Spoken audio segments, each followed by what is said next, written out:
She should have been dead by now. 3 weeks surviving alone in the Frost Peak wilderness had a way of making a person intimately familiar with that fact. Ember Ashwood had cataloged every way she might die out here. Frostbite, starvation, rogue wolves, the slow psychological unraveling that came from too much silence and not enough hope. She hadn't expected all three to converge on a single morning in late October, when the aspens had already stripped themselves bare and the first real snow was still 2 weeks away, leaving everything suspended in that gray liminal space between autumn and winter, where nothing felt quite real. The wind cut through her worn jacket like it had a personal grudge. Ember pulled the collar tighter, her fingers numb despite the thin gloves she'd bartered for back in Silver Pine territory 3 days and 40 miles ago. 3 days since the last pack had let her trade a fever treatment for a meal in a corner of their barn. 3 days since the alpha there had looked at her with that particular mixture of pity and disgust that meant he'd caught the scent. Rejection had a smell. Wolves could sense it the way they sense blood in snow. That faint wrong note in a person's chemistry where a mate bond used to pulse. The empty space where something fundamental should have been and wasn't anymore. Like an instrument missing its most important string, still trying to play music and producing only discord. She'd counted 23 days since Garrett Coldridge had stood before his entire pack, 200 wolves, every face she'd known since childhood, and declared that the moon goddess had made a catastrophic error. His exact words had been worse than that. He'd been thorough about it, detailed, clinical almost in the way a surgeon might explain why they were amputating a limb. Except the limb had been Ember's entire sense of self, and he'd done it without anesthesia in front of an audience. Ember's appearance had always attracted attention. The ash blonde hair that went almost silver in direct moonlight, skin so pale it seemed to glow from within like she'd swallowed starlight and couldn't quite contain it. Eyes the color of winter sky just before a blizzard, gray and silver and full of static charge. In her birth pack before Garrett, these features had been considered marks of blessing. Old magic running true through a bloodline that could trace itself back to the original settlements in the northern Rockies. Garrett had spent 40 minutes explaining to 200 witnesses exactly why they were curses instead. He'd used words like ghost touched and barren omen and walking plague sign. He'd said no true alpha would ever bind himself to something that looked like it was already halfway to a grave. He'd theorized publicly that her unusual coloring was evidence of some genetic defect, some fundamental flaw in her wolf that would taint any children they might have had. The might have had part had been particularly cruel since Ember had spent 6 months planning their future. She'd sketched out where they'd build their house on the eastern edge of Granite Ridge territory, where the land sloped down toward the river valley. She'd researched what kind of gardens would thrive at that elevation. She'd even started setting aside supplies for the healers' clinic she'd planned to run, serving their pack in the smaller settlements scattered through the mountains. All of that had evaporated in 40 minutes of public humiliation. When he'd severed the bond, which was technically illegal in 3 of the 4 northern territories, but who was going to challenge an alpha on his own land, the pain had been immediate and absolute. Like someone had reached into her chest and torn out something vital. The mate bond wasn't supposed to be breakable, except by death. The magic that formed it ran deeper than conscious choice woven into the very foundation of what made them wolves. Garrett had broken it anyway. Ember had felt it die, had felt the golden thread that connected her soul to his fray and snap and dissolve into nothing, leaving behind a wound that didn't bleed, but somehow hurt worse than any physical injury she'd ever treated. No one had said a word in her defense. Not her mother, who'd stood in the back of the gathering with her arms crossed and her face carefully blank. Not the healer who'd trained her, who'd praised her skill and dedication for years. Not a single one of the wolves she'd grown up with played with healed when they were hurt. They just watched. By the time Garrett had finished his speech, Ember's healer's satchel had been packed and waiting at the border. Someone, probably her mother, had gathered her essential supplies and dumped them unceremoniously into the worn leather bag. The message was clear: leave now before sunset and don't look back. She hadn't looked back. 23 days ago. 23 days of drifting between packs, trading healing for food and a dry corner to sleep in. Never staying long enough for anyone to catch the scent of severed bond and start asking questions she couldn't answer without unraveling completely. The phantom ache in her chest where the mate link used to pulse had gone from sharp agony to a dull, constant pressure. Like a bruise on her heart that couldn't decide whether to heal or spread. Some mornings she woke up and forgot, just for a handful of seconds, that anything had changed. Then reality would crash back in and the grief would hit her all over again, fresh and devastating as the first time. She was good at healing, exceptional honestly. Her grandmother Rowan had been the kind of healer they wrote histories about. The woman who could sense illness from across a room, who could diagnose poison by the patient's pulse, who knew treatments for conditions most modern healers had never even heard of. She'd spent Ember's entire childhood pressing every technique, every forgotten method, every dangerous old secret into her granddaughter's hands like inheritance. Knowledge is power, Grandmother Rowan had said over and over, usually while Ember's hands were buried in some foul-smelling poultice or her nose was pressed to a medical text written in old script that made her eyes cross. Especially knowledge that others have forgotten or fear to use. Remember that little Ember. When the world tries to make you small, knowledge makes you large. The problem was that no amount of knowledge made people comfortable around a rejected mate. Rejection had a scent, and that scent followed Ember like a shadow she couldn't shake. Wolves could smell failure the way they smelled blood and snow, could sense the wrongness of a bond that had been torn rather than completed. It made them nervous, made them wonder what flaw existed in her that would drive a mate to such a drastic, illegal action. She'd stopped trying to explain that the flaw wasn't hers. The morning was crystalline and cold, the kind of cold that turned breath to visible clouds and made exposed skin ache within seconds.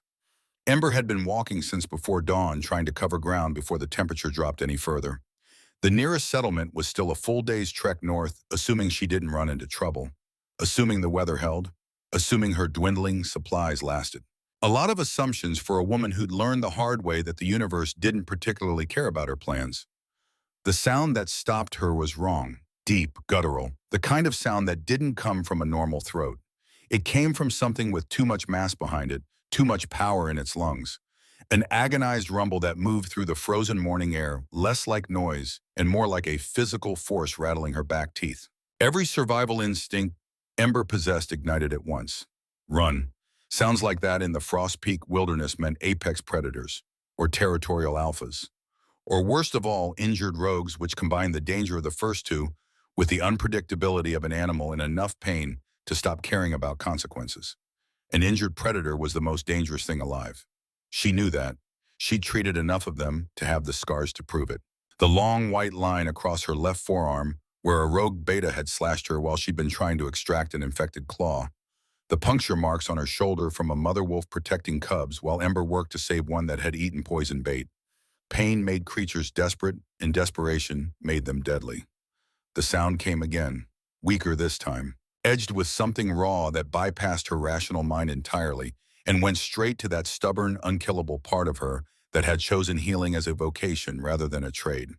It was the sound of something fighting, something that desperately, hopelessly did not want to give up and was losing anyway.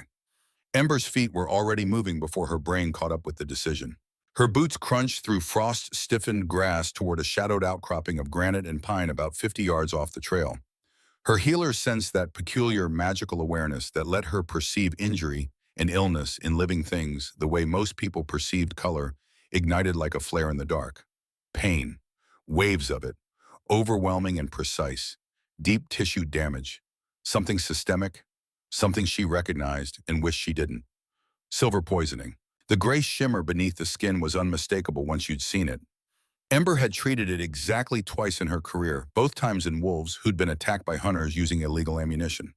Silver was forbidden in werewolf territories for exactly this reason. It didn't just wound, it corrupted, spread through the bloodstream like liquid death, shutting down organs and destroying the body's ability to heal itself. Most wolves died within hours of silver exposure. Ember came around the granite formation and stopped. The wolf was the largest she had ever seen. That was her first thought, and it didn't leave room for any others for a long moment. His coat was black, not dark brown or charcoal gray, but absolute black, the kind that absorbed light rather than reflecting it. Now it was matted with blood that steamed where it touched the frozen stone beneath him. Deep claw marks raked across his ribcage in overlapping patterns that spoke of coordinated attack. Not a single assailant, multiple wolves working together, which meant ambush, which meant planning. Puncture wounds at his throat and shoulders carried the signature gray discoloration around their edges that confirmed Ember's diagnosis. Silver-tipped weapons. Only assassins used those. And assassins only bothered with that particular illegality when they were hunting someone important enough to justify the cost and the risk. Silver weapons weren't just forbidden, they were expensive, difficult to acquire. The kind of thing you had to have connections to obtain and the will to face serious consequences if you were caught using them. Whoever this wolf was, someone had wanted him very, very dead. His eyes found hers. Gold. Burning furious gold, the color of sunrise over mountains. They held more intelligence and more desperate hope than they had any right to hold in a creature this close to death. His chest heaved with labored breath. Blood pooled beneath him in a spreading black mirror that reflected the pale sky above. He should have been unconscious. He should have been dead. Every medical text Ember had ever read said that a wolf with this level of silver poisoning shouldn't even be capable of consciousness, let alone the kind of focused attention he was giving her. He watched her with the desperate intensity of someone counting on her to make the right choice. Easy, Ember said, though she wasn't sure which of them she was speaking to. She stepped closer, her boots sliding on blood-slicked stone. Her healer's bag swung forward on its strap, the familiar weight suddenly feeling wholly inadequate for what she was looking at.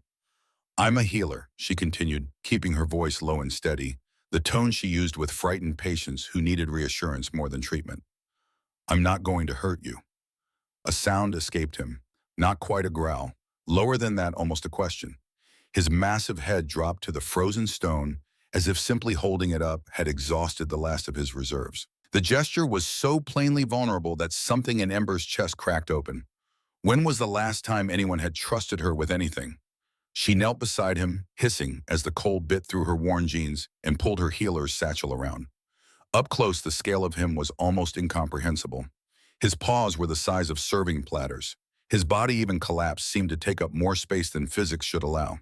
She treated large wolves before, alpha-sized wolves. This was something else entirely. Whoever he was, he mattered to someone. She could feel that much just from the quality of the injuries. These weren't opportunistic wounds from a territorial dispute. Someone had planned this, had coordinated multiple attackers with expensive weapons to take down one wolf in the middle of nowhere. "Who did this to you?" Ember murmured, already reaching for her supplies and already seeing the problem. Her standard kit could address any one of these injuries in isolation. The claw wounds were deep but clean. The punctures, while serious, were survivable if treated quickly. But she couldn't address all of them simultaneously, and she absolutely could not address the silver poisoning spreading through his blood like black frost through a river. She'd need 4 trained healers working in concert for hours to manage this conventionally.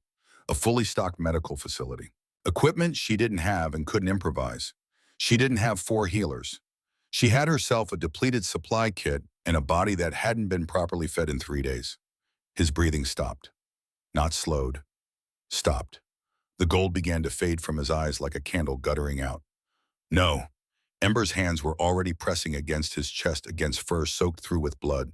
Her fingers splayed wide, trying to cover as much surface area as possible, as if she could hold his life in place through sheer stubborn will. "Not again. Not while I'm standing right here." She'd lost patience before. It was an inevitable part of healing. You couldn't save everyone no matter how skilled you were, no matter how much you wanted to. Some injuries were too severe. Some illnesses too advanced. Some wolves simply ran out of time before medicine could catch up. But this felt different. This felt like the universe offering her a choice. Like something fundamental was balanced on the edge of this moment, and which way it tipped would matter in ways she couldn't begin to understand. Ember reached for her magic and kept reaching. Past the careful boundaries she'd maintained for 6 years. Past the safe limits her teachers had drilled into her, with the particular emphasis of people who'd watched someone ignore those limits before. Down into the place she'd sworn to herself she'd never touch again. The place where healing stopped being healing and became something else. Her grandmother's voice echoed in her memory, sharp with warning. "Life-threading is forbidden for a reason, little Ember. It doesn't just heal, it transfers. Your life for theirs, your strength for their weakness. And once you start, you can't stop halfway. You either save them or you die trying. There is no middle ground." Bon Ember had been 12 when Grandmother Rowan had explained this. 15 when she'd watched her grandmother use it to save a child who'd eaten nightshade berries. The child had lived. Her grandmother had been bedridden for 2 weeks afterward, aged 10 years in an afternoon, and had never quite recovered the vitality she'd possessed before. "Promise me," Grandmother Rowan had whispered, her hands trembling around Ember's. "Promise me you'll never use this unless there is absolutely no other choice. Unless a life you cannot bear to lose is slipping away and every conventional method has failed. This magic takes pieces of you that don't grow back. Use it too often, and there won't be enough of you left to matter. Ember had promised. She was breaking that promise now. The power erupted through her like she'd swallowed lightning, white-hot, agonizing. This wasn't the warm, measured flow of standard healing work. This was raw vitality, the fundamental stuff that separated living things from objects. And it had no interest in being careful. She could feel it already. The connection forming between her life force and his, her reserves pouring into him like water into a cracked vessel that was desperately trying to hold it. Every beat of her heart pushed more of herself into him. Every breath she took gave him strength and cost her something she'd never get back. The silver poisoning recoiled. Then it burned. Pure life energy was the only thing silver toxin couldn't defend against because it didn't fight it. It simply outpaced it, replaced it, overwhelmed it with something too fundamental to corrupt. His wounds began to close, flesh knitting together at a speed that would have been alarming if Ember had possessed the attention to spare for alarm. The deep claw marks across his ribs sealed themselves. The punctures at his throat and shoulders pulled shut. The gray taint of silver retreated before the golden wave of life force like shadows before dawn. His heartbeat strengthened. Hers began to falter. The world tilted. Her vision narrowed to a gray tunnel with him at the end of it, the only point of color and warmth in an increasingly cold universe. She could feel herself dying. Not the theatrical kind that left room for last words and meaningful gestures. The quiet, irreversible kind that happened when a body ran out of the particular spark that kept it from becoming an object. Her hands were numb, her arms were shaking. Her heartbeat had gone a rhythmic stuttering like an engine running out of fuel, and she had just enough awareness left to feel his chest rise with one full strong breath. Good, she thought or tried to think as her hands slipped from his fur. She fell forward onto him, her pale hair spreading across his black coat like frost across shadow. The contrast was probably striking. She couldn't see it anymore. The gray tunnel was collapsing. The cold was absolute. Her heartbeat stuttered, slowed, prepared to stop. Then the wolf's eyes snapped open, blazing with recovered gold fire. And everything changed. The shift happened so fast, Ember's fading consciousness almost missed it. One moment she was collapsed against fur and muscle. The next strong arms were gathering her up, pulling her against a very human chest. The wolf had become a man, his body reassembling itself with a speed born entirely of desperation. She should have been startled, should have pulled away.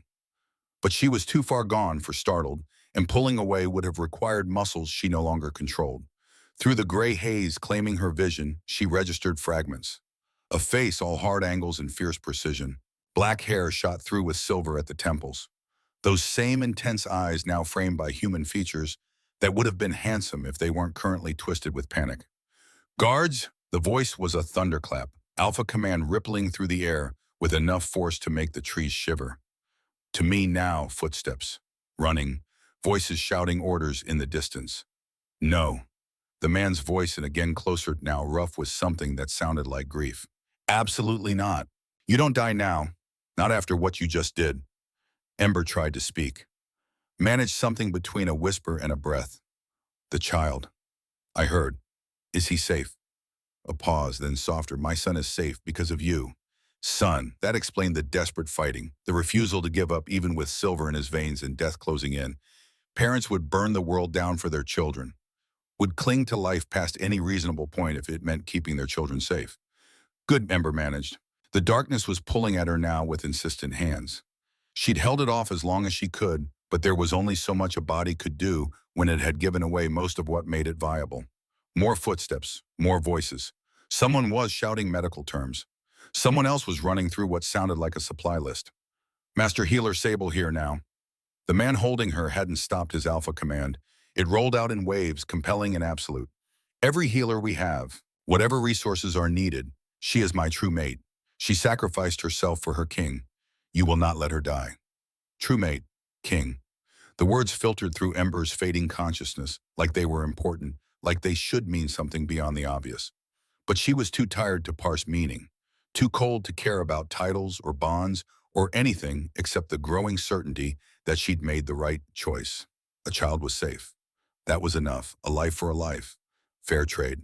The darkness folded around her like wings, and Ember Ashwood, who had been rejected and discarded and told she was worthless, let herself fall into it with something that felt almost like peace.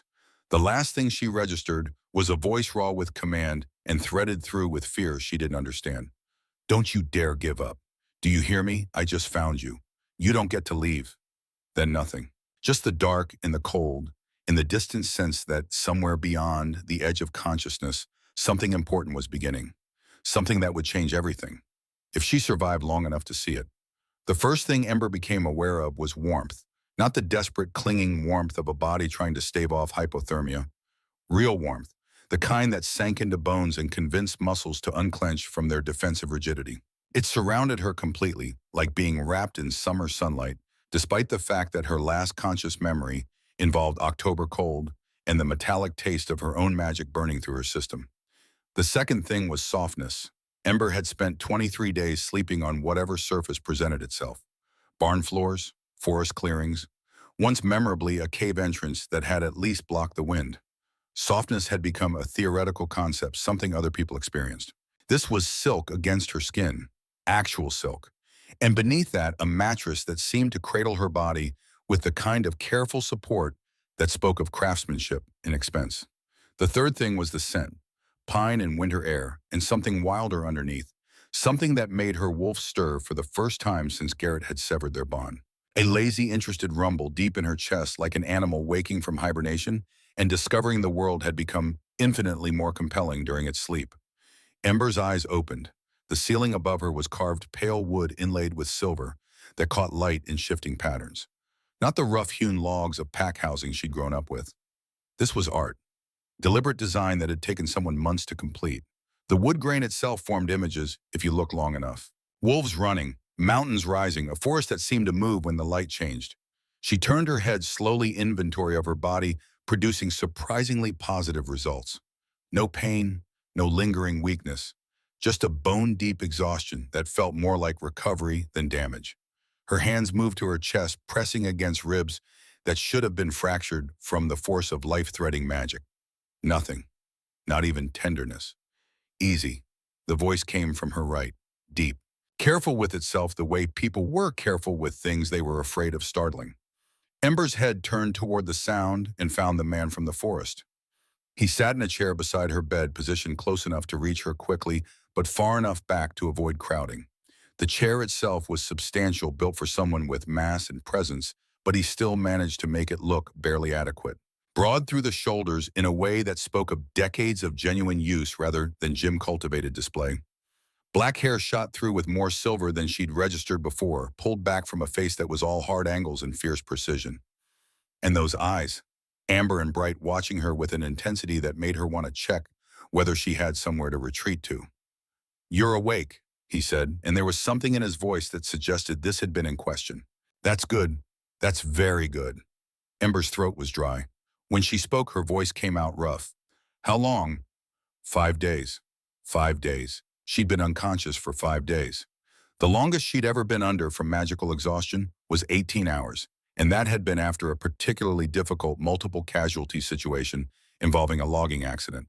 5 days meant she'd pushed herself further than she'd known was possible. 5 days also meant she'd survived.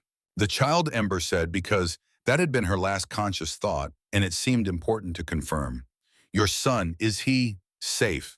The man leaned forward slightly, his forearms resting on his knees. "Asher is safe. He's been asking about you every day. Multiple times a day, actually. My guards are getting tired of explaining that you need to rest." Asher. The child had a name now. Ember filed that away alongside all the other information trying to crowd into her still foggy mind. "And you," she said, studying him properly, looking for evidence of the wound she'd healed. The claw marks that had opened his ribs. The silver-tainted punctures that should have killed him. "You're alive because of you." His gaze held hers steadily. "Completely healed because you poured most of your life force into a stranger dying in a frozen forest." The way he said it made it sound simultaneously like a miracle and an indictment. Like he couldn't decide whether to be grateful or angry that she'd made that choice. "I'm a healer," Ember said, as if that explained everything. As if it was the most natural thing in the world to nearly die for someone whose name you didn't even know. "It's what I do." "No," he shook his head slowly, deliberately. "What you did was life-threatening. Forbidden magic that hasn't been successfully used in this territory for almost 300 years. Magic that kills most people who attempt it." He paused, letting that sink in. "You didn't just heal me, You brought me back from the other side of death and nearly followed me there. The room fell quiet except for the faint sounds filtering through tall windows. Birdsong, distant voices, the normal sounds of a functioning community going about its day while Ember had been unconscious and unaware. She should probably be more concerned about the fact that she'd been lying vulnerable in a strange place for 5 days. Should be cataloging exits and assessing threats. But her wolf was still making that lazy, interested sound, and some deep instinct was insisting that this man represented safety rather than danger. Which was absurd. She didn't know him, didn't know where she was, or how she'd gotten here beyond the obvious. Strange beds and unknown wolves should trigger every self-preservation instinct she possessed. Instead, she felt calm, curious, and increasingly aware that the scent she'd noticed earlier was coming from him. "You called yourself my mate," Ember said, the memory surfacing, his voice in the darkness. "True mate. Before I passed out, you said." "I know what I said." He straightened in his chair, and Ember got the full impact of his presence. The kind of authority that didn't need to announce itself because it was simply assumed. "And I meant it. The bond hit me the moment I came back to consciousness. The moment I shifted and pulled you into my arms and realized what you'd done." Ember's hand went to her chest again, pressing against the place where Garrett's bond had been severed, where there should be nothing but scar tissue and empty space. Except there was something there. Faint, golden. A thread so delicate she'd mistaken it for her own heartbeat, growing stronger now that she was paying attention to it, pulsing in rhythm with the man sitting beside her bed. "No," the word came out sharper than she'd intended. "That's not possible." "I thought the same thing." His voice was gentle, which somehow made it worse. "The goddess doesn't grant second chances. Not to the same person. Everyone knows that." "Exactly." Ember pushed herself upright, silk sheets pooling around her waist. She was wearing a nightgown she didn't recognize. Soft fabric, well made. Someone had changed her clothes while she'd been unconscious. Someone had cared for her. "I was already bound, already rejected. The bond was severed. I felt it die. You can't just grow a new one like you can't pour your life force into a dying stranger and expect to survive." He raised an eyebrow. "Ember, I think we both established that impossible is a relative term." The sound of her name in his voice did something strange to her pulse. She hadn't told him her name, which meant someone had gone through her belongings, or he'd used his authority to extract information while she'd been vulnerable. He must have seen something in her expression because he raised both hands in a gesture of peace. "Your healer's satchel had your grandmother's name embroidered inside. Rowan Ashwood." The guards recognized it. "Your grandmother was famous in these territories." And he paused. "You look exactly like the portraits we have of her from when she was young." Grandmother Rowan, famous, portraits. "Where am I?" Ember asked, though she was starting to suspect the answer. "Ironheart Stronghold." He stood and the movement revealed his full height, well over 6 feet, built like someone who'd spent their entire life preparing for war. "Jackson Hole, Wyoming. Capital seat of the Northern Territories Alliance." "Ironheart, Wyoming. Alliance. Oh no. You're Thorn Ironheart," Ember said, the pieces clicking into place with terrible certainty. "Alphaking of the Northern Territories." "Yes," he inclined his head slightly, "and there's no gentle way to say this, so I'm going to be direct. You are my true mate. The bond is real. I felt it form the moment I touched you. And judging by the way you keep pressing your hand to your chest like you're trying to confirm something, you can feel it too." Ember wanted to deny it, wanted to insist that what she was feeling was residual magic or exhaustion or anything except another mate bond forming in the space where Garrett's had been destroyed. But she'd been a healer too long to lie to herself about her own body. The bond was there, delicate but undeniable, growing stronger with every moment she spent conscious and aware. "I'm broken," she said, and hated how her voice shook. "I'm defective. The bond was already severed once. The goddess doesn't give two mates to someone who was rejected, especially not someone who was rejected for being." "I know what Garrett Coldridge said to you." Thorne's voice had changed, still quiet, much more dangerous. "I know what he did, and I know he was wrong about all of it." He moved closer, and Ember's instinct was to pull back. Not from fear, from something more complicated, from the terrible, fragile hope that maybe, just maybe, this was real. "He was a frightened man," Thorne continued, stopping at the edge of the bed but not touching, giving her space, "who looked at something extraordinary and decided to call it a flaw before anyone could notice he wasn't worthy of it." You don't know me. Ember's hands fisted in the silk sheets. You don't know anything about me except that I nearly killed myself saving a stranger. You gave everything you had to save a dying wolf in a frozen forest. His amber gaze held hers. You expected nothing in return and nearly died for it. You heard a child crying and couldn't walk away, even though walking away would have been safer. Smarter. The choice any reasonable person would have made. He leaned forward slightly. I know exactly what kind of person that makes you. The room fell silent again. Somewhere in the stronghold, a door closed. Footsteps echoed down a distant hallway. Normal sounds of normal life, continuing, while Ember's entire understanding of her reality restructured itself. I need to see my things, she said finally. My healer's bag. I need already here. Thorne gestured to a chair near the window where her worn leather satchel sat, looking shabby and out of place against the room's elegance. Everything you had with you. We didn't remove anything. Ember pushed back the covers and stood. Her legs held, which was something. The nightgown fell to mid-calf, soft and impersonal. She crossed to her bag and opened it with hands that only trembled slightly. Everything was there.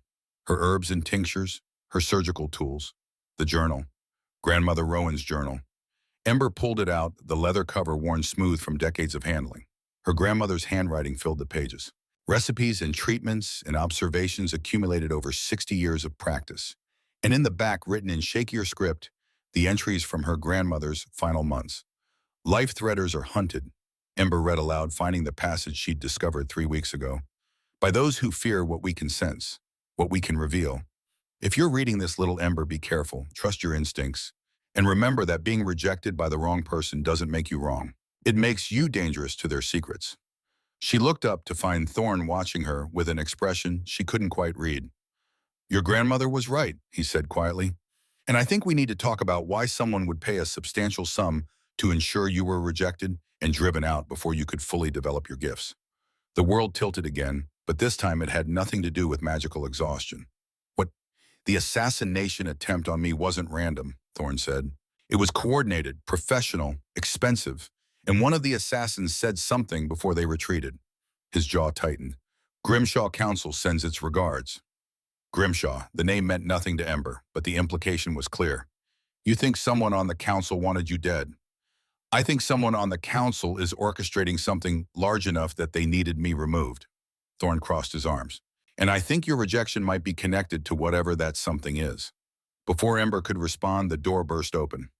Not violently, but with the unstoppable momentum of a small person who had decided something and saw no reason to wait for permission. A boy pelted across the room. 5 years old, dark hair absolutely everywhere.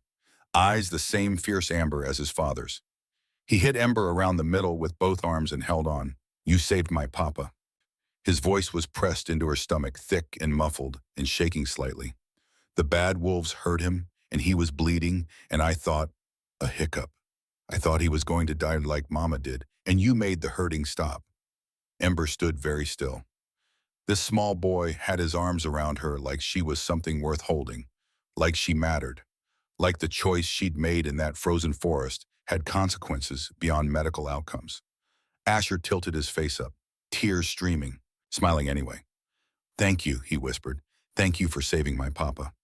And Ember Ashwood, who had spent 23 days being absolutely certain she was worthless, who had been told by her mate that she was cursed and broken and better off dead, who had walked into the wilderness expecting to die alone and forgotten, felt something shift in her chest.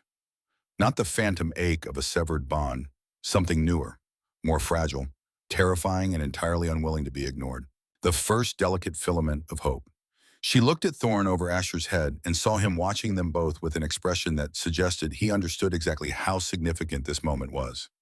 We need to talk, he said quietly, about the assassination, about your rejection, about what happens next. Yes, Ember agreed, one hand coming up to rest gently on Asher's head. The boy's hair was soft under her palm. We do. But first she needed to process the fact that her entire life had just changed direction. Again. And this time maybe possibly the change might not destroy her. The Royal Council convened 3 hours later. Ember had been given time to bathe and dress in clothes that actually fit, provided by silent servants, who moved with the efficiency of people accustomed to noble guests. The outfit was simple but well made. Dark green tunic and black pants. Boots that were broken in enough to be comfortable but new enough to have never been worn by someone else. She felt like she was playing dress-up in someone else's life. Thorne had offered to let her skip the council meeting, had suggested she could rest, recover, ease into whatever her new situation entailed. But Ember had insisted. If they were going to discuss her rejection and its possible connection to an assassination plot, she wanted to hear it directly. She wanted to face the people who might have orchestrated her humiliation. The council chamber was impressive in the way powerful spaces always were. High ceilings, long table of polished dark wood, 7 chairs arranged with mathematical precision, each one occupied by a wolf whose authority was written in their posture and the weight of their gaze. 7 elders who helped govern the northern territories alongside their Alpha King. Thorne sat at the head of the table. Ember had been given a chair to his right, positioned in a way that suggested significance without defining exactly what that significance was. The elders watched her with varying degrees of curiosity and suspicion. "This is highly irregular," said the oldest of them, a man whose hair had gone completely white and whose eyes were the faded blue of old denim. "A rejected mate brought into the stronghold seated at council. You overstep, your majesty." "Elder Grimshaw." Thorne's voice was pleasant, dangerous in its pleasantness. "I'm glad you could join us." Grimshaw, the same name the assassin had mentioned. Ember studied the old man with new attention. He looked like someone's kindly grandfather, the type who baked cookies and told stories about the old days. But his scent carried an acrid note underneath the wolf musk. Something chemical. Something wrong. "This woman is under royal protection," Thorne continued. "She saved my life using magic we haven't seen successfully performed in 3 centuries. She nearly died doing it. And the bond," he paused, letting the weight settle. "The bond recognized her as my true mate the moment I regained consciousness." Silence. Then from a younger elder with sharp features and sharper eyes, "True mates don't happen twice. Everyone knows that." "Clearly everyone is wrong," Thorne said mildly, "because it happened." Shanikrotam, Grimshaw leaned forward, his voice taking on a pedagogical tone. "The trauma of near death caused a temporary magical imbalance that mimics a mate bond. It's been documented. Rare but possible. Give it time and the false bond will fade." "It's not false." Ember spoke for the first time, and 7 pairs of eyes swung toward her. "I know what a mate bond feels like. I know what it feels like when one is severed. And I know what I'm feeling now is real." "You were rejected," said another elder, a woman whose iron-gray hair was pulled back in a severe bun. "Publicly severed by your alpha. That kind of break leaves permanent damage, permanent taint. Bringing you into the royal household is my decision." Thorne interrupted, his voice taking on the weight of alpha command. "Not full force, just enough to remind everyone in the room and exactly who held ultimate authority. And I've made it. The question before this council is not whether Ember stays. The question is why someone went to great lengths to ensure she was rejected and driven from her birth pack." Grimshaw's expression didn't change, but something flickered in his eyes, there and gone too quickly to identify. "That's quite an accusation," he said. "Are you suggesting her rejection was orchestrated?" "I'm suggesting," Thorne replied, "that my assassination and her rejection happened within weeks of each other. I'm suggesting that the life-threatening ability she demonstrated is exactly the kind of power that certain individuals might find threatening. And I'm suggesting that we look very carefully at who benefits when threats are removed." The council chamber went very quiet. "You're accusing one of us," the sharp-featured elder said slowly. "I'm observing patterns." Thorne's hands remained flat on the table. Calm. In control. 6 wolves with rare magical abilities have died under mysterious circumstances in the past 3 years. All of them were investigating irregularities in territory management. All of them died before they could present findings. He pulled out a folder and slid it to the center of the table. "These are the reports. I've been reviewing them for months. And now someone tries to kill me with silver-tipped weapons that cost more than most packs make in a year. Professional assassination in the middle of nowhere, timed perfectly to catch me when I was separated from my main guard force." Ember's healer sense was prickling. That awareness of wrongness, of illness in a living system. And it was coming from Grimshaw. Faint but persistent, like an infection that had been growing quietly for years. "Elder Grimshaw," she said, trusting her instincts the way her grandmother had taught her, "when was the last time you had a full medical examination?" The old man's eyes narrowed. "I fail to see how that's relevant." "Humor me." Ember stood moving around the table with deliberate care. "I'm a healer. It's what I do, and I'm sensing something that concerns me." "Absolutely not." Grimshaw pushed back from the table. I don't consent to— It's not a request, Thorne said quietly. If you have nothing to hide, a simple examination shouldn't be a problem. The other elders were watching now with new attention. The dynamic had shifted. What had started as a discussion about Ember's presence had become something else entirely. Grimshaw stood his ground, but Ember could see the calculations running behind his eyes. Refusing would look suspicious, but allowing her close might reveal something he wanted hidden. Fine, he said finally. If it will put this absurdity to rest. Ember approached slowly, giving him space to change his mind. Her healer sense was screaming now, that wrongness growing stronger with every step. She didn't need to touch him. Life threaders didn't work like conventional healers. They could sense the vital force in living things, could read the patterns of health and illness written in the body's energy. What she sensed around Grimshaw was wrong in ways she didn't have words for. You've broken bonds, she said, the knowledge arriving with absolute certainty. Multiple bonds, forced severances that weren't death and weren't consensual. Grimshaw went very still. That's impossible, the severe-looking woman said. Forced bond breaking requires both participants. It can't be done to an unwilling wolf. It can if you know the right magic, Ember said, her eyes locked on Grimshaw. Old magic, forbidden magic, the kind that leaves a signature on the person who performs it. She could see it now layered around him like stains. 12 distinct markers, 12 bonds forcibly severed, 12 wolves whose lives had been fundamentally altered by this man's interference. This is preposterous, Grimshaw snarled, the ravings of a rejected mate trying to make herself important. Then you won't mind if we investigate, Thorne said. His voice had gone cold, absolutely cold. You won't mind if we bring in Master Healer Sable to verify Ember's assessment. You won't mind if we review the financial records associated with your household for the past 5 years. The room held its breath. I call for a vote, Grimshaw said, his voice tight. This woman should be removed from the stronghold immediately. She's clearly unstable, seeing conspiracies where none exist. A rejected mate's delusion. The vote, interrupted the sharp-featured elder, is 4-3 against your motion, Grimshaw. She stays. Ember hadn't even seen the silent communication between the other elders. But apparently Thorne wasn't the only one who'd noticed irregularities. Grimshaw's face went through several colors.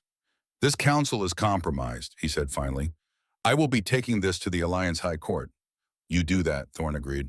While you're at it, you can explain to them why 12 bond signatures are wrapped around your aura like jewelry, and why your financial records show substantial transfers to known mercenaries, and why one of my attackers mentioned your name specifically before retreating. The old man's control cracked. Just for a moment. Just long enough for Ember to see the cold calculation underneath the grandfatherly facade. You can't prove any of this. Not yet, Thorne acknowledged, but I will. You're confined to the stronghold pending investigation. Guards will be posted at your quarters, and if you attempt to leave or contact anyone outside these walls, I will consider it an admission of guilt. Grimshaw looked around the table, found no allies, no support. This isn't over, he said. No, Thorne agreed. It's not. Council dismissed. The elders filed out in silence. Ember remained seated, her hands shaking slightly from the adrenaline of confrontation. When the last elder had left, Thorne turned to her. That, he said quietly, was either the bravest or most foolish thing I've seen in a decade. He's been manipulating bonds, Ember said, for years. I could see it, feel it, and I think— She paused, the implications assembling themselves. I think he had me rejected because he was afraid I'd sense what he'd done. Life threaders can read bond magic. It's one of our gifts. If I'd stayed in my pack, developed my abilities, eventually I would have noticed the wrongness. So he paid Garrett to reject you publicly, thoroughly, in a way that would ensure no other pack would take you in, and ensure I'd never develop the skills to expose him. Ember's hands clenched. How many wolves has he damaged? How many bonds has he broken for his political games? We're going to find out. Thorne stood, offering her his hand, and we're going to stop him. But first, the door opened again. Asher appeared, followed by a worried-looking woman in healer's robes. Papa? The boy ran forward. Is it over? Can Ember stay? Please say she can stay. I like her. She smells nice, and she makes the scared feeling go away. Thorne caught his son, lifting him easily. She can stay, little wolf, for as long as she wants. Forever, Asher asked hopefully. That, Thorne said, his amber eyes finding Ember's, is up to her. And Ember, looking at this man who'd given her space to breathe and choices to make, and treated her like someone whose opinion mattered, at this child who decided she was safe before she decided anything about herself, felt that fragile hope grow stronger. Maybe forever wasn't such an impossible idea after all. The Royal Library smelled like old paper and pine smoke. Ember had been granted access 3 days after the council meeting, following what Thorne had diplomatically called a period of adjustment. In reality, it had been 3 days of whispered conversations in hallways that went silent when she approached. 3 days of servants who didn't quite meet her eyes. 3 days of being treated like something fragile and potentially explosive that nobody wanted to handle incorrectly. She'd spent most of that time with Asher. The boy had attached himself to her with the absolute conviction of a child who decided something and saw no reason to reconsider. He appeared at her door every morning, usually before the sun had fully cleared the mountains, ready to show her something important. A bird's nest in the courtyard, his collection of interesting rocks, the place where the kitchen staff would slip him cookies if he asked nicely. Ember had treated children before, but she'd never been responsible for one. Never had someone look at her like she held answers to questions they hadn't learned to ask yet. It was terrifying and oddly grounding at the same time. Asher talked to her, really talked in the way he apparently hadn't talked to anyone since the assassination attempt. He told her about his mother who died when he was 2 and who he remembered mostly through stories other people told. He told her about the nightmares that had started after watching his father bleed. He told her he was scared of the dark now, which he hadn't been before, and did she think that made him a baby? No, Ember had said, sitting on the floor of his room while he showed her his toy soldiers. I think it makes you someone who saw something terrible and is processing it the only way a 5-year-old can. The dark can't hurt you, but I understand why it feels dangerous now. Your brain is trying to keep you safe. Can you make it stop? Small voice, hopeful. Ember had considered lying, offering false comfort. But children deserve truth, even when truth was harder than fantasy. Not completely, she'd said, but I can help make it easier if you want. That night, when the nightmares came, Asher had appeared at her door. She'd let him in without question, had settled him on the couch in her sitting room, and had done what her grandmother had taught her decades ago. Life-threading wasn't just about transferring vitality, it was about connection.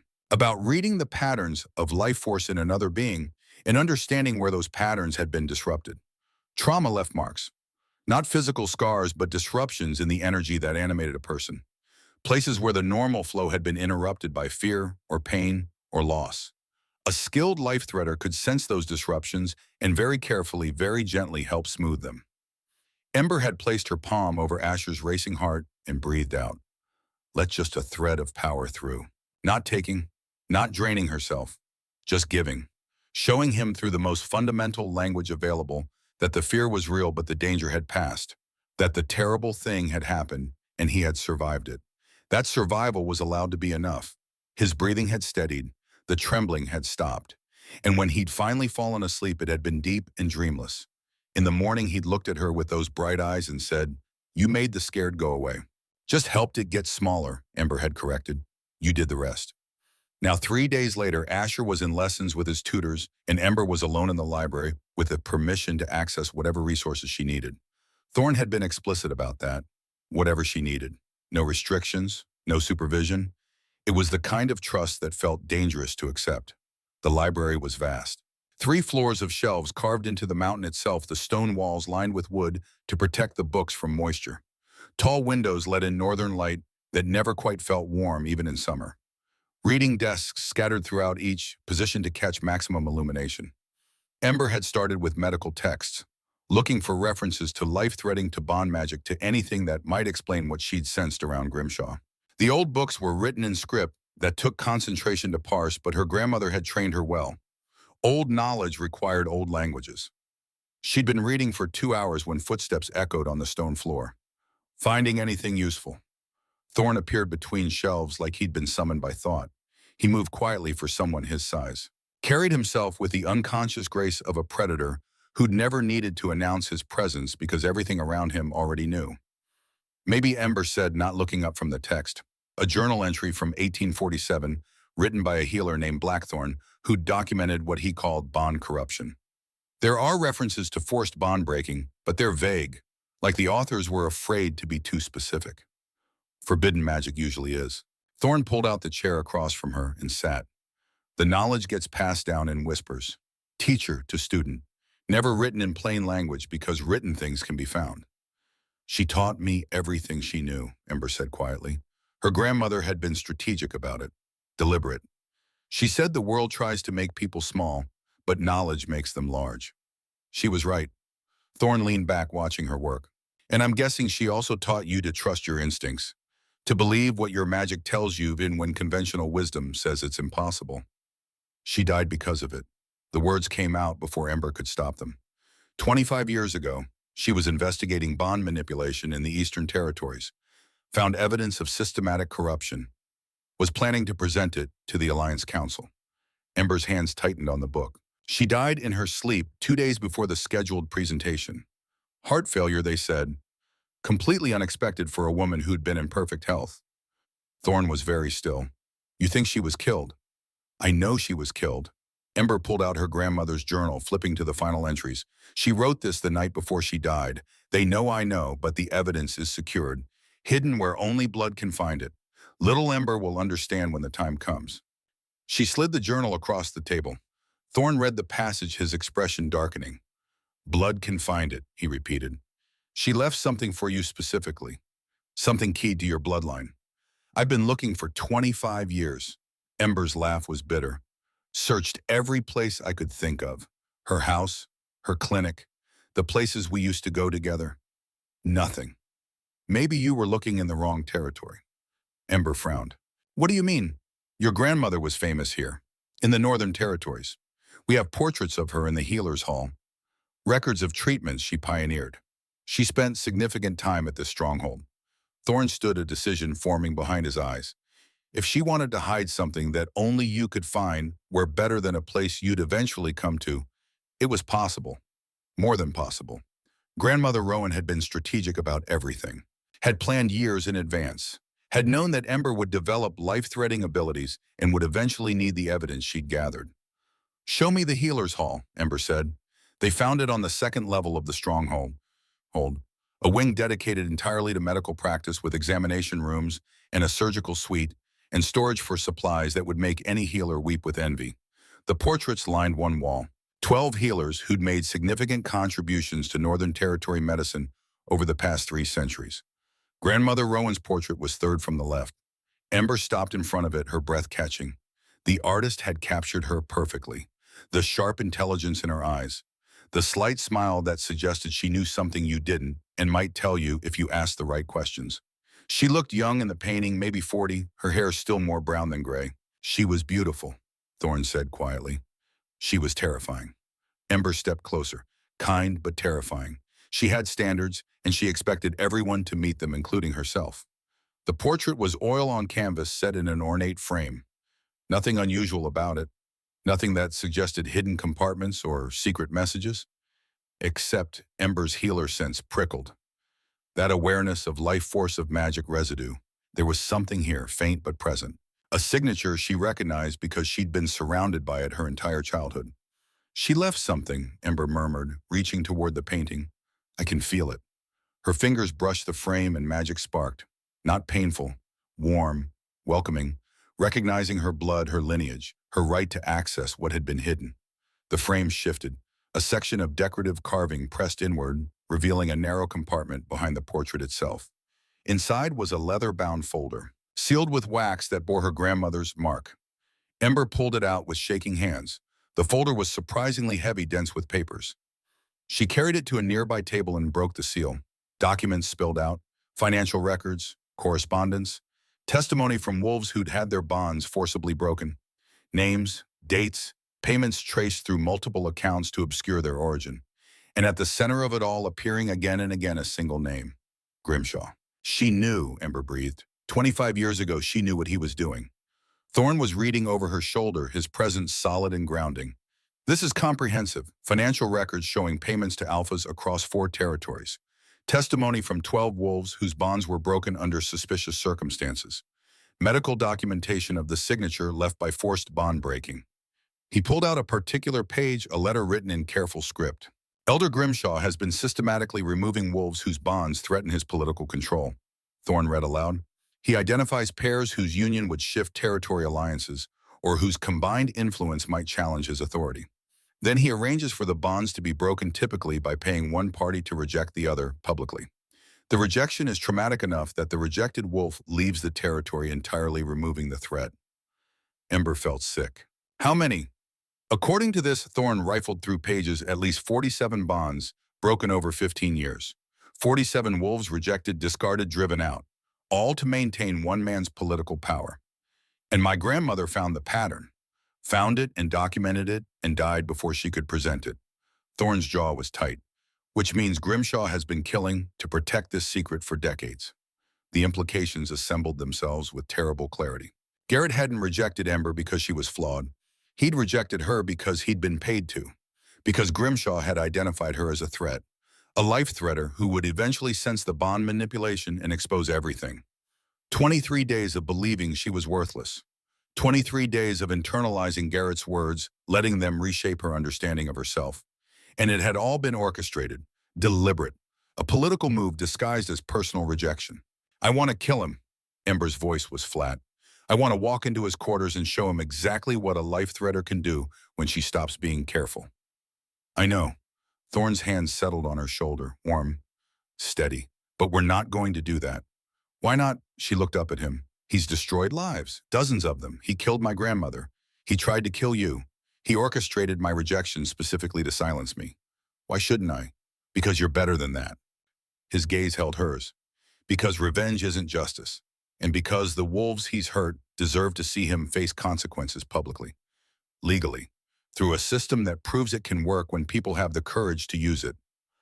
Ember wanted to argue, wanted to insist that some crimes deserved immediate violent response. But the law existed for a reason. Vigilante justice felt satisfying in the moment, but it didn't build systems, didn't create precedent, didn't protect the next person who needed protection. Her grandmother's words echoing across the years. What do we do? Ember asked. We build a case. Thorne began gathering the documents. We use your grandmother's evidence as foundation. We find the wolves who were rejected, get their testimony, trace the financial connections, and we present everything to the Alliance High Court in a way that's so thoroughly documented, so completely airtight, that there's no possibility of Grimshaw talking his way out. That could take weeks, probably months. Thorne met her gaze. Justice isn't fast, but it's thorough, and when it's done right, it lasts. Ember looked at the documents spread across the table, her grandmother's final gift. 25 years of waiting for someone with the skill to find it and the courage to use it. Okay, she said, we build a case, but she paused. I need to be part of this, not just a witness. I need to help investigate, interview the rejected wolves, gather evidence. That's going to put you in danger. I've been in danger since the moment Grimshaw identified me as a threat. Ember straightened. At least this way I'm doing something about it. Thorne studied her for a long moment, then nodded. Partners then, you and I. We work this together. Partners, Ember agreed. The word felt significant, not romantic, not yet, but something foundational, a commitment to shared purpose that didn't require a mate bond to validate it. They spent the next 3 hours cataloging evidence, creating copies, securing the originals in the Stronghold's vault. Thorne sent encrypted messages to allies in other territories asking them to quietly locate the rejected wolves mentioned in Rowan's documents. Ember worked beside him, and for the first time since Garrett's rejection, felt like she was moving towards something instead of just running away. The investigation took shape over the following weeks. Thorne had been right about it being dangerous. The first rejected wolf they contacted, a woman named Miranda, who'd been driven from her pack 7 years ago, was found dead 2 days after agreeing to testify. Apparent suicide according to the local authorities. Ember had examined the body and found evidence of magical coercion. Someone had compelled her to take her own life. After that, they'd gotten smarter. Brought the rejected wolves to the Stronghold under royal protection, housed them in secure quarters, assigned guards. Ember interviewed each one personally. Their stories were horrifyingly similar. Sudden public rejections by mates who'd seemed devoted days before. Humiliating explanations of their supposed flaws. Immediate expulsion from their packs. Years of drifting, trying to rebuild lives while carrying the scent of rejection that made other wolves nervous. He called me barren, one woman said, her voice hollow. In front of everyone, said I was too weak to carry alpha pups. I was pregnant at the time, lost the baby from the stress of the rejection. He said I was cursed, a man told her, that my family line carried bad blood. 3 weeks later, my younger sister made it into one of the most powerful packs in Montana. Suddenly, the bad blood wasn't so bad anymore. Each story added weight to what Ember already knew. This wasn't about individual flaws. It was about control, about removing pieces from the board before they could threaten Grimshaw's power structure. She documented everything, recorded testimony, used her life-threatening sense to verify they were telling the truth, that their memories hadn't been magically altered. Built a file that grew thicker by the day. Thorne worked the financial angle, traced payments through shell companies and offshore accounts, found the money trail that connected Grimshaw to mercenaries, to corrupt alphas, to the very assassins who'd attacked him. They worked in the war room most evenings, a secure chamber deep in the stronghold where maps covered the walls and documents spread across every surface. It became their space, the place where rejected Maid and Alphaking built something larger than either of them alone. It was during one of those evenings, 3 weeks into the investigation, that Ember saved his life for the second time. They'd been reviewing financial records. Thorne had called for wine to be brought up from the cellars, a particular vintage he'd been saving. The servant had delivered it with the usual deference, poured 2 glasses and left. Ember had reached for her glass without thinking, then stopped. The scent was wrong, not obviously, not in a way that would register to anyone who wasn't a healer with specialized training in toxicology. But Ember had spent her childhood learning to identify poisons by smell. Her grandmother had made it a game. Crushed leaves and powdered minerals and distilled essences. Name that poison. Identify the antidote. Save the imaginary patient. This wine smelled like wine, and underneath, almost imperceptible, it smelled like nightshade extract. Don't drink that. Ember's hand shot out, knocking the glass from Thorne's hand. It shattered on the stone floor, dark liquid spreading like blood. Thorne froze. What poison? Ember was already moving to the other glass, her healer sense confirming what her nose had detected. Nightshade extract. Enough to kill an alpha in about 20 minutes. Painful death. Looks like heart failure. The room went very cold. The servant, Thorne said, his voice deadly quiet. Find him. Now. Guards flooded the war room within seconds. Found the servant trying to leave through a side entrance. Searched his quarters and discovered payment vouchers signed by someone in Grimshaw's household. The old man had gotten desperate, realized the investigation was closing in, decided to remove Thorne before the evidence could be presented. He's escalating, Ember said later, after the servant had been taken into custody. They were alone in the war room again, guards posted at every entrance. Getting sloppy, which makes him more dangerous. Agreed. Thorne was looking at her with an expression she couldn't quite read. You saved my life, again. I smelled poison. It's what I do. No, he stepped closer. What you do is see threats no one else notices. What you do is put yourself between danger and the people you've decided to protect. What you do is... He stopped, started again. You could have drunk that wine yourself. Could have died while I watched. Instead, you knocked it away from me first. Instinct, Ember said, though that wasn't entirely true. Partnership, Thorne corrected. You said we were partners, that we work this together, and partners protect each other. He was close now. Close enough that she could see the silver threaded through his black hair. Close enough to feel the warmth radiating from his body. Close enough that the mate bond hummed between them with increasing insistence. Stay behind me, Ember said suddenly. Thorne blinked. What? When we check the wine cellar, when we investigate where the poison came from. Stay behind me, I can sense toxins. You can't. So you stay behind me and let me clear the way. Something shifted in his expression. Understanding. Maybe even approval. That's an order, he said slowly. You're giving me an order. Is that a problem? No, Bum. His mouth curved slightly. It's extraordinary. Most wolves wouldn't dare, wouldn't even think to. But you, he paused, you see a situation where your skills are more applicable than mine and you don't hesitate. Don't defer. Just state what needs to happen and expect me to listen. Should I not? You absolutely should. Thorne's hand came up, hovering near her face but not quite touching. May I? Ember's breath caught. May you what? Touch you, your face, I'd like to. He stopped. I'm asking permission. Clearly. So there's no ambiguity. The mate bond thrummed. Ember's wolf made that interested sound again, louder this time. She could step back, could maintain the professional distance they'd carefully preserved for 3 weeks, could keep this partnership focused on the investigation and nothing more complicated. Yes, she heard herself say. His hand settled against her cheek, warm, calloused, gentle despite the strength obvious in every line of his body. His thumb brushed over her cheekbone in a gesture so tender it made her chest ache. I want to court you, Thorne said quietly, properly, openly. Not because the bond demands it, but because you're the most remarkable person I've met in decades, and I'd be a fool not to try mine. We're in the middle of an investigation. We are. People are trying to kill you. They are. I'm a rejected mate with a complicated past and skills that make people nervous. You're a life-threader with the courage to save strangers and the intelligence to see patterns everyone else misses. His amber gaze held hers. And I'm asking if you'll let me court you. Let me prove that partnership can become something more if we both choose it. Ember should have said no. Should have insisted they focus on the investigation first. Deal with one massive life change at a time instead of compounding complications. Partnership first, she said instead. We finish this investigation, bring Grimshaw to justice, make sure the rejected wolves get their testimony heard. And then, she paused. Then we see what else might be possible. Thorne smiled, small, genuine, devastating in its quiet certainty. Partnership first, he agreed. But Ember, yes, I'm a patient man, and you are worth waiting for. The mate bond sang between them golden and growing stronger. And for the first time since Garrett's rejection, Ember let herself believe that maybe possibly she was worth choosing. Not because the goddess decreed it, because she decided she was. The message arrived on a cold morning in late November, delivered by a nervous courier who refused to meet anyone's eyes.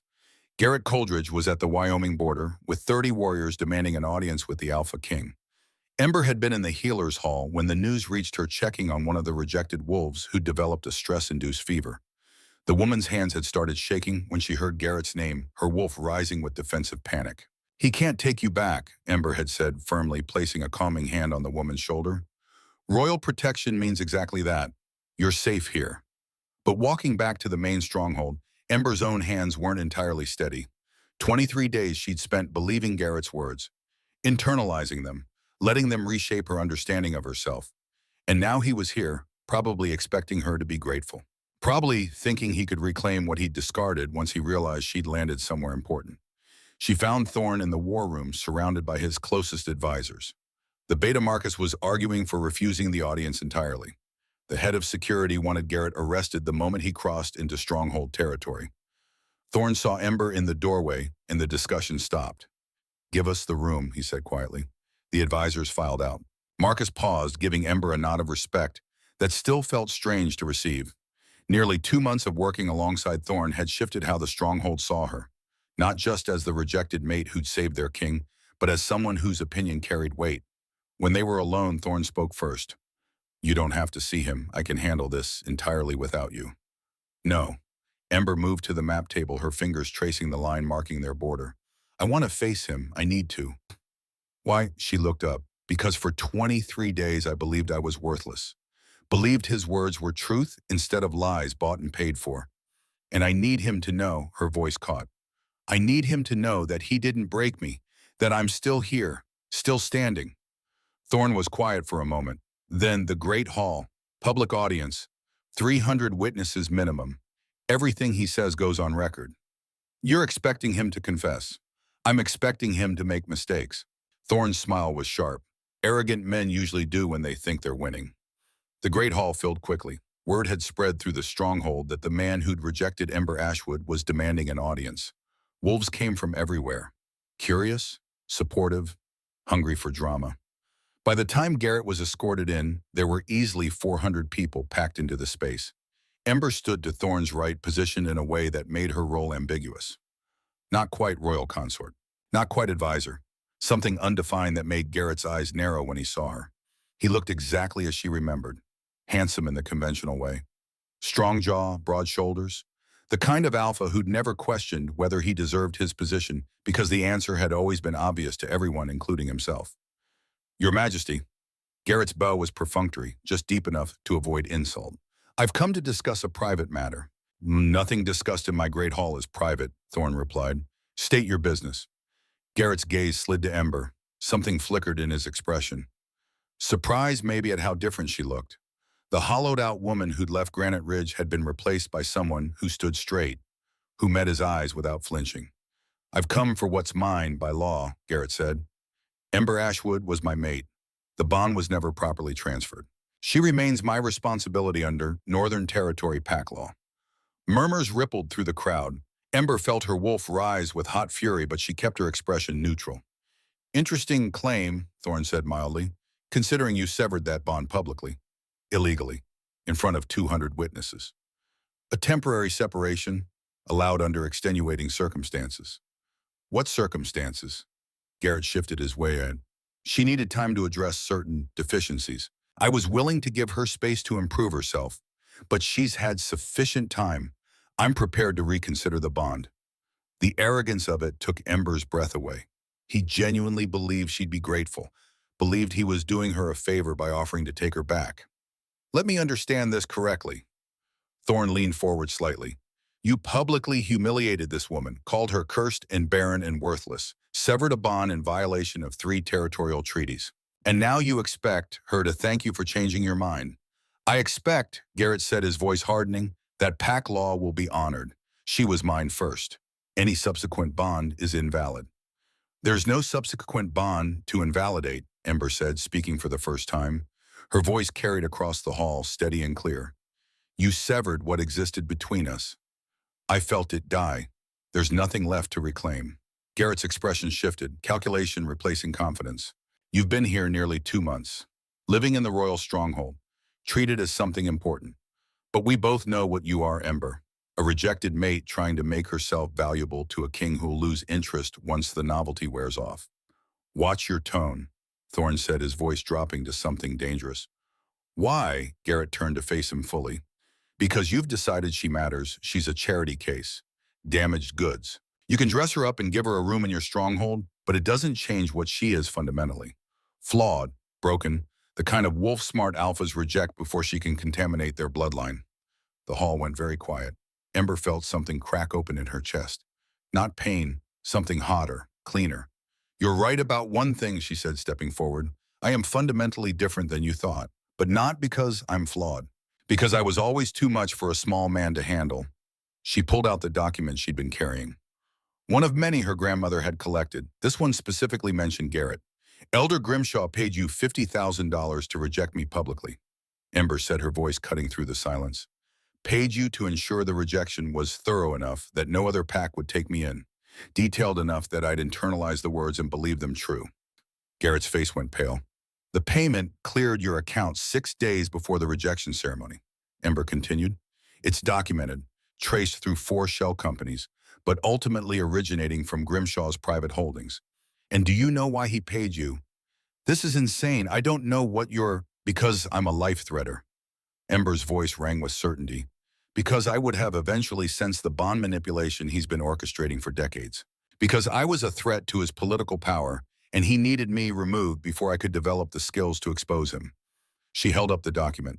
This is a contract, your signature, Grimshaw's signature, $50,000 in exchange for publicly rejecting Ember Ashwood using specific language designed to maximize psychological damage. You sold me out for money. Then you called it my flaw. The hall erupted. Garrett was shaking his head, but his scent carried the acrid note of panic. You can't prove any of this. Documents can be forged. This is a desperate attempt to... I can verify it, Ember interrupted. She placed her hand over her heart, let a thread of life-threading magic rise to the surface. Her palm began to glow with soft golden light. This is what Grimshaw feared. This is why he wanted me gone. I can read bond magic, can sense when it's been manipulated, and I can sense truth. She stepped closer to Garrett, close enough that her magic could brush against his presence. You were paid, she said, and the words rang with magical certainty. You took money to destroy a bond the goddess herself created. You looked me in the eyes and called me worthless, while knowing it was a lie. And now you're here because you think, she laughed, the sound sharp and bitter.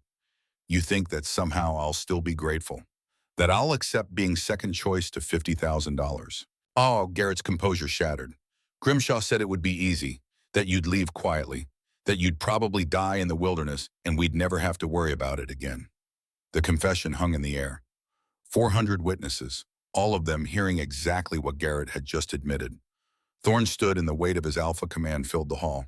Garrett Coleridge, you stand confessed to illegal bond-breaking, a conspiracy to commit murder, and accepting payment to harm a wolf under the goddess's protection. You will be taken into custody pending formal charges. Guards moved forward. Garrett stumbled back, his bravado finally collapsing entirely. Wait, I can testify against Grimshaw. I can give you everything. Names, dates, other wolves he paid to reject their mates. You can start, Thorne said coldly, by telling the truth in a formal deposition. Take him to a holding cell, maximum security. No contact with anyone outside this stronghold. Garrett was dragged away, still trying to bargain. The hall remained silent until the doors closed behind him. Then Ember's legs gave out. She didn't fall.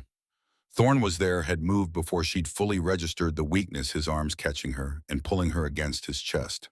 I've got you, he murmured. You're safe. You did it. Ember pressed her face against his shoulder and let herself shake.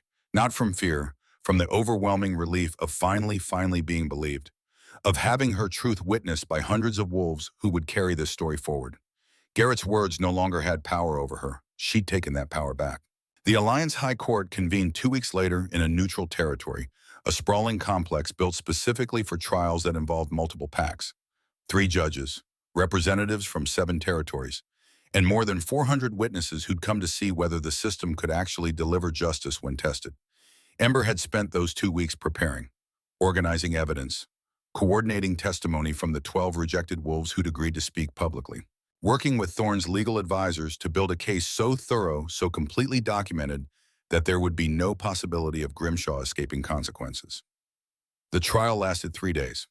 Day 1 focused on establishing the pattern, financial records projected on screens for everyone to see, money flowing from Grimshaw's accounts through increasingly complex channels before landing in the hands of alphas who'd rejected their mates shortly afterward. 47 documented cases over 15 years. 47 bonds destroyed for political convenience. Ember testified on day 2. She walked the court through her rejection, the 40-minute public humiliation, the illegal bond severing, the 23 days of wandering that had nearly killed her, and then she demonstrated her life-threatening ability, showing the judges exactly what Grimshaw had feared. This magic lets me read bond signatures, she explained, her palm glowing with golden light. I can sense when a bond has been manipulated, when it's been broken by force rather than death or natural dissolution. And when I examined Elder Grimshaw, I found 12 distinct signatures around him, 12 bonds he'd personally severed using forbidden magic. She pulled up the evidence her grandmother had collected. 25-year-old testimony that matched perfectly with current findings, a pattern of behavior spanning decades. My grandmother died trying to expose this, Ember said quietly. Heart failure, they called it.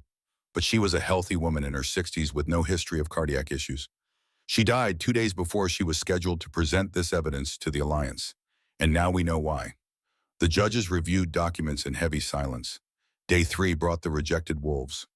One by one they took the stand, told their stories of sudden rejection. Public humiliation. Years of carrying shame for flaws that had never existed. Several broke down while testifying.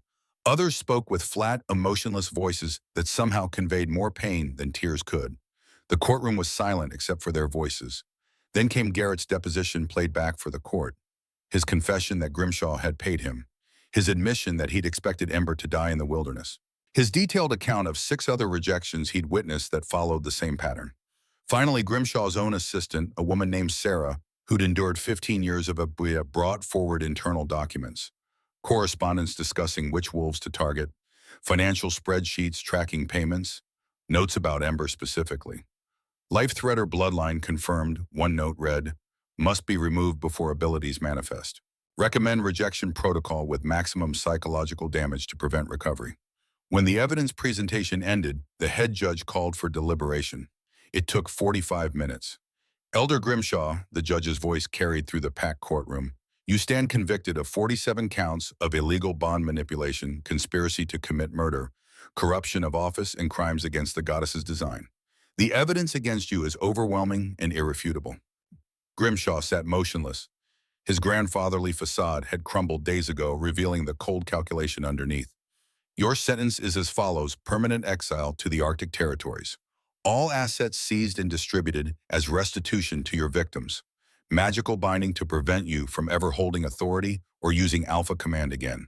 And your name will be struck from all official records. You will be remembered only as a warning. The courtroom erupted in sound, relief, vindication. The knowledge that the system, when forced to confront truth, could actually work. Garrett received 10 years exile and a massive restitution payment. Every alpha who'd accepted money to reject their mate received proportional sentences. And the alliance announced a new law. The Rejected Mate Protection Act, the head judge declared, illegal bond breaking will now be prosecuted as a crime against the goddess herself. Rejected wolves will have legal recourse and automatic protection. And any alpha found guilty of forced rejection will face permanent exile. Ember listened to the announcement and felt something shift fundamentally in her chest. Her grandmother's work, 25 years later, had finally changed the system. The mating ceremony happened 2 weeks after the trial. Thorne had asked properly. On one knee in the frost gardens where Ember had started growing healing herbs, Asher had been there practically vibrating with excitement, holding a ring he'd helped design. "I'm asking because I choose you," Thorne had said. "Not because of the bond, not because you saved my life, because you're extraordinary, and I want to spend whatever time we have being extraordinary together. If you'll have me." Ember had said yes with tears streaming down her face. The ceremony took place at Yellowstone in a natural amphitheater where hundreds could gather. The aurora danced overhead unseasonably strong for November. Wild wolves emerged from the forest, 117 of them, forming an honor guard without being asked. "They have come for the life threader," people whispered, "for the healer who changed everything." Asher served as ring bearer, taking his job with absolute seriousness. He'd attached himself to Ember so completely over the past 2 months that most of the stronghold already called her his mother. The ceremony itself was simple, ancient words about bonds and choices, fate's design and the weight of free will. Thorne's vows made promises about partnership and respect, and choosing her every day, not just once. When he marked her, when his canines pressed against her throat and the bond locked into place with the force of completion, Ember felt the scar tissue from Garrett's rejection dissolve completely. Not healed, not covered over, simply gone as if it had never existed. She was whole. The celebration lasted until dawn. The Frost Peak Healers Hall stood on the eastern edge of Ironheart territory, built with money seized from Grimshaw's accounts and designed by Ember herself. It was a place for rejected wolves to learn healing, to find purpose, to transform trauma into skill.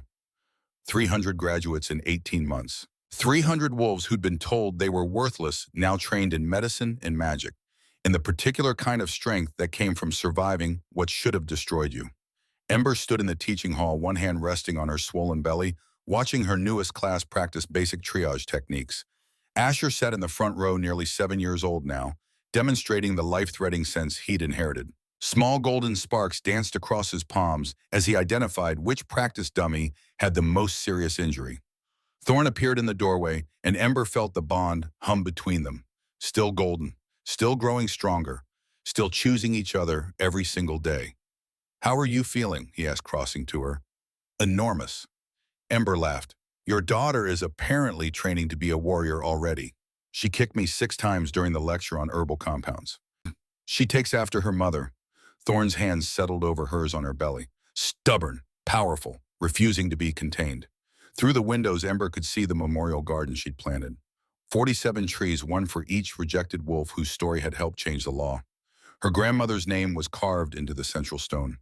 The Rejected Mate Protection Act had prevented 847 forced rejections in 18 months. 23 corrupt alphas had been prosecuted. And rejected wolves across the Northern Territories finally had legal standing protection and the knowledge that being rejected didn't mean being worthless. It meant being redirected. Asher finished his demonstration and ran to Ember, wrapping careful arms around her in a hug that avoided her belly. "Mama, did you see I found all the injuries, every single one?" "I saw." Ember smoothed his hair. "You're getting stronger every day. When the baby comes, can I help heal her if she gets hurt?" "You'll be the best big brother," Ember promised. "The best protector she could ask for." Thorne pulled them both close, and they stood there in the teaching hall while Ember's students practiced saving lives and the aurora began its nightly dance across the northern sky. "Do you ever think about it?" Thorne asked quietly. "That morning in the forest, if you'd walked past instead of stopping?" Ember leaned into him, feeling their daughter kick between them, watching Asher demonstrate healing to a rapt audience. "Every day," she said, "and every day I'm grateful I chose to stop. I'm grateful you chose me." His hand covered hers on her belly. "Every day. Not because fate demanded it, because you decided I was worth the risk." Ember turned in his arms, looked up at the man who'd given her space to heal and time to choose in partnership before romance. "We both chose," she said, "and we'll keep choosing, every single day." Their kiss was soft, certain, witnessed by a room full of students who would carry this story forward, the story of a rejected mate who became a queen. Not through destiny, through choice.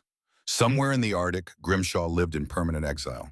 Somewhere in the Eastern Territories, Garrett served his sentence. And somewhere in the great pattern of the goddess's design, rejected wolves were finally being seen as what they were.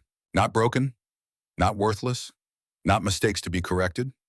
Just wolves who'd been standing in front of the wrong door waiting for it to open until the goddess closed it herself and showed them what had been behind them all along. The right door, the right path, the right choice. And Ember Ashwood, who had walked into the wilderness expecting to die, had walked out a queen who changed the world.